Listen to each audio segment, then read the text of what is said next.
Det jeg plejer at gøre, når der er bindebånd i, både i hoodies og nu også i shorts, så binder jeg knuder på, for at der også kommer mønster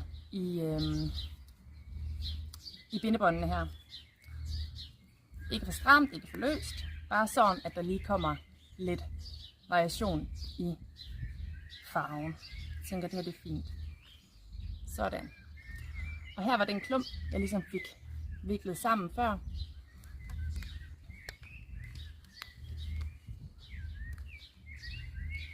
Jeg har også lavet ting med cirkler. Det kommer jeg nok også til at gøre i dag, fordi det hører lidt med, når man laver batik.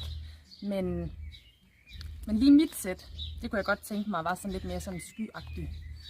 Sådan meleret i stedet for.